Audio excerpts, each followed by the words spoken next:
tidak ada hikmat, tidak ada pengertian yang menandingi Tuhan kita. Tidak ada situasi yang bisa menjebak kita yang ada di dalam Yesus. Tuhan bisa kasih hikmatnya, pengertiannya, untuk kita bisa keluar dari setiap jebakan musuh. It is the time for morning with the word. Puji Tuhan, selamat pagi, bergabung lagi di Morning with the Word, YouTube channel saya Mario Marcelo. Di pagi hari ini buat setiap kita yang menanti firman Tuhan, setiap pagi menunggu firman Tuhan, itu sama dengan kita sedang menunggu Tuhan. Karena firman Tuhan adalah Tuhan sendiri, dan waktu kita berjumpa dengan firman Tuhan, kita berjumpa dengan Tuhan, kita berjumpa dengan kuasanya yang membebaskan kita, yang menyadarkan kita, yang mengingatkan setiap kita. Mungkin setiap kita hari ini ada yang sedang merasa terjepit, terpojok, sudah tidak ada jalan keluar lagi dan tidak tahu harus berbuat apa. Memang seringkali tantangan, masalah membuat kita merasa seperti itu. Tapi biarlah pagi ini firman Tuhan memerdekakan kita, bahwa selama kita ada di dalam Yesus, selama kita bersama Tuhan, percayalah Tuhan tepat waktu untuk buka jalan buat kita. Tuhan tepat waktu untuk buka pintu supaya kita bisa keluar, supaya kita tidak terpojok. Alkitab berkata di dalam Amsal 21 ayat 30, tidak ada hikmat dan tidak ada pengertian dan tidak ada nasihat yang dapat menandingi Tuhan. Jelas ayat ini mengatakan tidak ada kecerdasan manusia, tidak ada kepintaran manusia, tidak ada hikmat manusia yang dapat menandingi Tuhan. Jadi setiap kali kita ada masalah, setiap kali kita ada tantangan, percayalah tidak ada satu kekuatan apapun yang dapat menandingi Tuhan kita. Tuhan selalu lebih besar dari setiap masalah yang membuat kita terpojok, terjepit, tidak ada jalan keluar. Tuhan selalu lebih besar dari itu, dan Tuhan selalu punya cara untuk membebaskan setiap kita. Teringat di kisah Perjanjian Lama, ketika bangsa Israel keluar dari perbudakan di Mesir, melewati beberapa tulah, dan tulah terakhir, tulah ke-10, anak sulung orang Mesir mati semua, sehingga Firaun mengizinkan mereka pergi dari Mesir.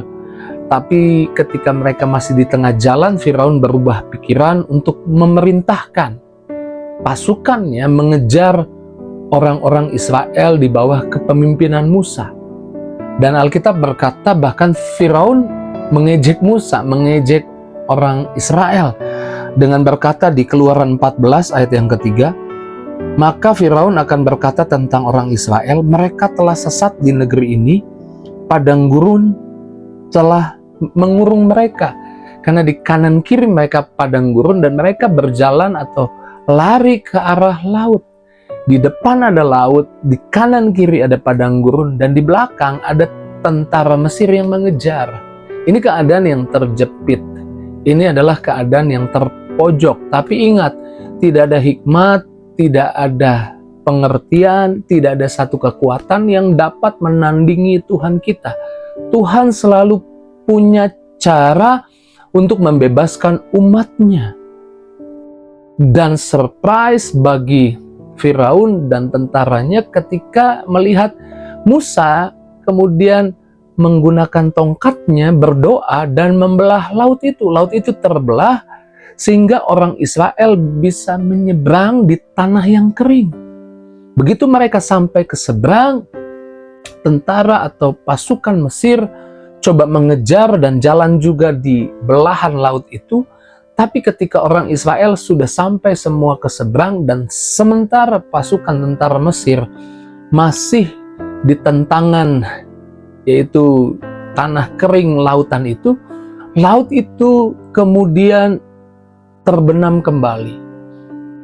Tanah yang tadinya bisa dipijak terbenam kembali, dan orang Mesir, maksudnya tentara dan pasukan Mesir yang mengejar, mati ditelan oleh laut itu. Sementara orang Israel sudah menyeberang, sudah di seberang.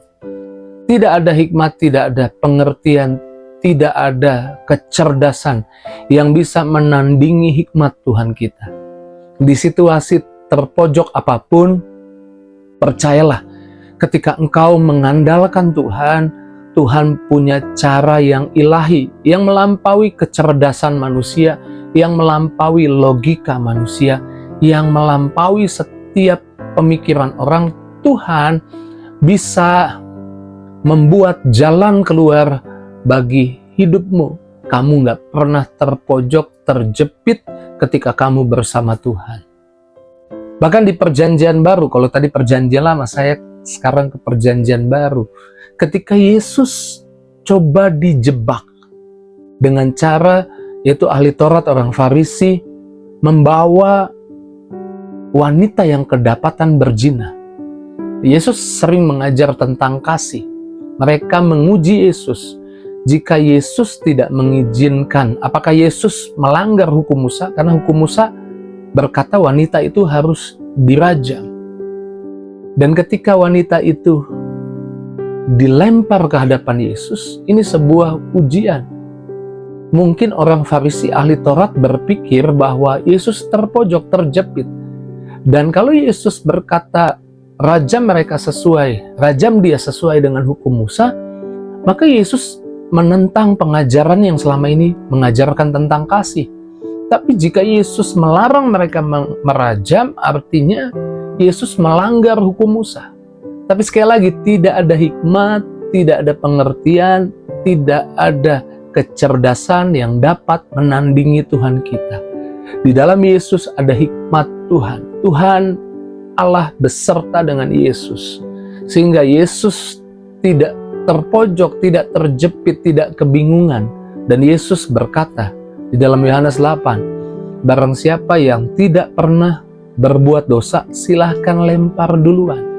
Alkitab berkata mulai dari yang tua sampai yang muda menaruh batunya dan meninggalkan wanita itu. Yesus tidak melanggar hukum Musa. Mereka yang tidak berani merajam. Yesus tidak melanggar hukum Musa, dan Yesus tidak menentang juga apa yang diajarkan selama ini. Yesus penuh hikmat, tidak ada hikmat, tidak ada kecerdasan, tidak ada pengertian yang dapat menandingi Tuhan kita. Dan pada akhirnya Yesus pun berkata kepada wanita itu, pergilah dan jangan berbuat dosa lagi. Dan kita tahu wanita itu hidup dalam pertobatan dan mengakhiri hidupnya dalam melayani Tuhan. Tidak ada hikmat, tidak ada pengertian yang menandingi Tuhan kita. Tidak ada situasi yang bisa menjebak kita yang ada di dalam Yesus. Tuhan bisa kasih hikmatnya, pengertiannya, untuk kita bisa keluar dari setiap jebakan musuh. Saya nggak tahu masalahmu apa, tantangan hidupmu apa yang menyebabkanmu merasa terjepit, terpojok, terjebak. Tapi di pagi hari ini saya mau mengingatkan, yang bersamamu adalah Tuhan. Dan Tuhan tidak tertandingi. Dan di tengah situasi yang menurutmu terpojok, tidak ada jalan keluar, percayalah, Tuhan punya waktu yang tepat untuk membelah laut. Tuhan punya waktu yang tepat untuk membebaskanmu dari setiap jebakan musuh. Dan di pagi hari ini kabar baiknya. Hari ini kita akan lihat kebaikan dan berkat Tuhan. Karena Tuhan mau bebaskan dan tolong anak-anaknya yang sedang terjepit, yang sedang terpojok. Bersama Tuhan, sekali lagi, selalu ada jalan, selalu ada berkat. Pagi ini kuatkan hatimu, pagi ini teguhkan hatimu. Jangan kecewa, jangan putus asa, melangkah, hadapi setiap masalah tantanganmu bersama Tuhan. Dan bersama Tuhan, ujungnya, akhirnya, bukan kekalahan. Bersama Tuhan, ujungnya akhirnya berkat, mujizat, kuasa, dan kemenangan. Puji Tuhan, pagi ini saya percaya Tuhan kembali kuatkan, teguhkan kita. Kita jumpa dengan Tuhan, kita jumpa dengan firman, kita jumpa dengan kekuatan, power, kuasa yang dari Tuhan, dan kita semua boleh diberkati Tuhan. Mari ambil waktu mengucap syukur, kita doa. Terima kasih Tuhan buat firman-Mu, perkataan-Mu yang meneguhkan, yang menguatkan, yang menyemangati kami setiap pagi. Kami bersyukur buat firman di pagi hari ini. Berkati anak-anak-Mu, melangkah di hari ini penuh berkat, melangkah di hari ini penuh kasih, melangkah di hari ini penuh dengan kebaikan Tuhan. Yang sakit Tuhan sembuhkan, Yang lemah Tuhan kuatkan, yang susah Tuhan hibur, yang berdoa tidak dikecewakan, doanya dikabulkan, dijawab oleh Tuhan. Di dalam nama Yesus kami bersyukur, kami doa haleluya. Bersama-sama kita katakan amin. Tidak ada satu kekuatan yang bisa membuat saya terpojok karena saya bersama Tuhan. Jika itu responmu, tulis di kolom komentar. Dan jangan lupa tinggalkan jejakmu di kolom komentar setiap pagi. Dan bagikan link Morning with the Word di pagi ini. Jika engkau diberkati atau engkau tahu ada temanmu yang merasa terjebak, terjepit, bagikan agar mereka juga boleh dikuatkan, diberkati oleh firman Tuhan. Terus maju dalam Tuhan. Tuhan berkati setiap kita. See you